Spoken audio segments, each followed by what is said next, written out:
இலங்கை யுத்த குற்றச்செயல்கள் தொடர்பில் ஐநா விசாரணை நடத்தப்பட வேண்டுமென சர்வதேச மன்னிப்பு சபை கோரிக்கை விடுத்துள்ளது. விபத்துக்குள்ளான புகலிட கோரிக்கையாளர் படகில் இலங்கையர்களும் பயணித்துள்ளனர். முன்னாள் புலி போராளிகளுக்கு ஜனாதிபதி பொது மன்னிப்பு வழங்க வேண்டுமென குமார் மெத்தா கோரிக்கை விடுத்துள்ளார். அண்டை நாடுகளுடனான உறவுகள் குறித்து இந்தியா மீளாய்வு செய்ய வேண்டுமென ஜனாதிபதி தெரிவித்துள்ளார்.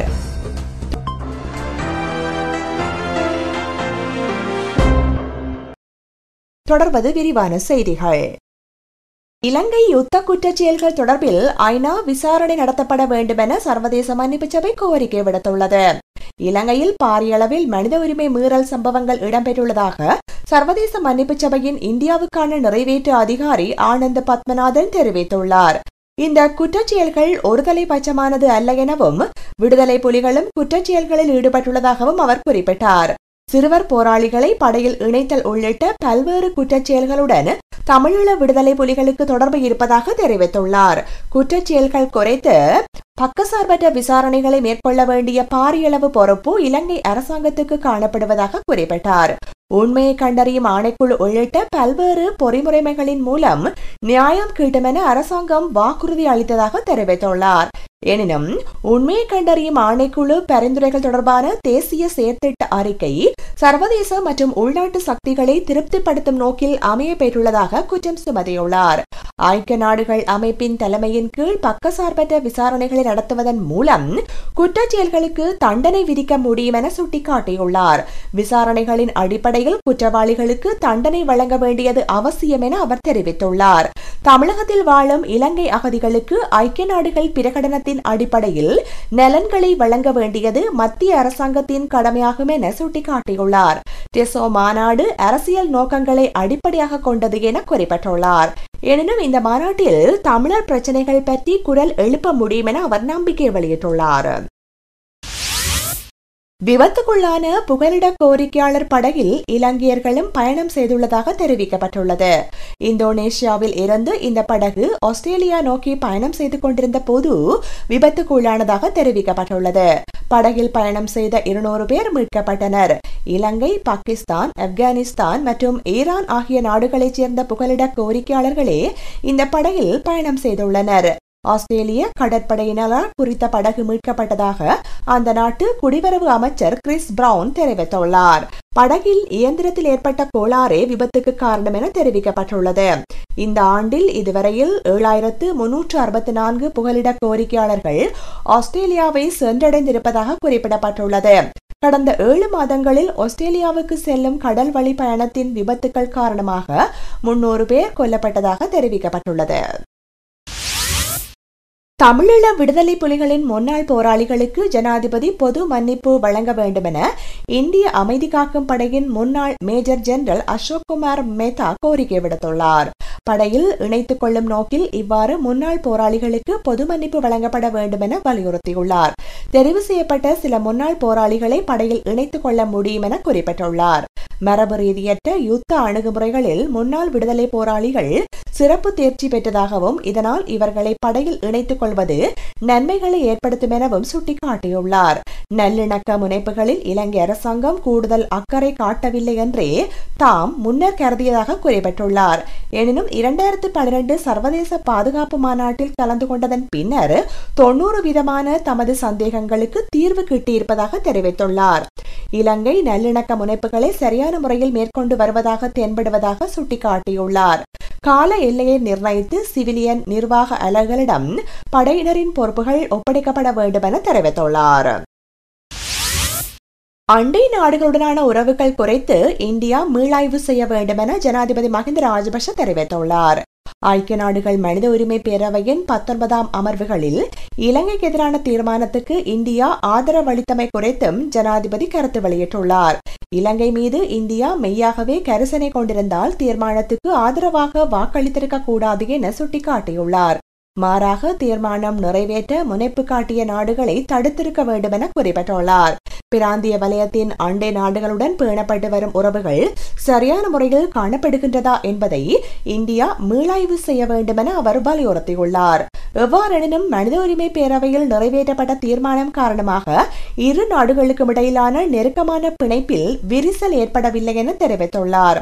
ஹம்பாந்தோட்ட துறைமுகம் போன்ற பாரிய அபிவிருத்தி திட்டங்களை முன்னெடுக்கும் பொறுப்பு முதலில் இந்தியாவிடமே ஒப்படைக்கப்பட்டதாகவும் அது குறித்து இந்தியா அதிக நாட்டம் காட்டவில்லை எனவும் ஜனாதிபதி தெரிவித்துள்ளார். 2009 ஆண்டு விடுதலை புலிகளுக்கு எதிரான யுத்தத்தின் போது குறைந்த விலையில் ஆயுதங்களை கொள்வனவு செய்ய சீனா ஒத்துழைப்பு வழங்கியதாக தெரிவித்துள்ளார். இலங்கைக்கும் சீனாவுக்கும் இடையிலான உறவுகளை சரியாக புரிந்து கொள்ள வேண்டும் எனவும் அவசரப்பட்டு தீர்மானங்களை எடுப்பதில் பயனில்லை எனவும் சுட்டிக்காட்டியுள்ளார். தமிழ் தேசிய கூட்டமைப்பு பாராளுமன்ற தெரிவுக்குழுவில் பங்கேற்க வேண்டும் என அவர் வலியுறுத்தியுள்ளார்.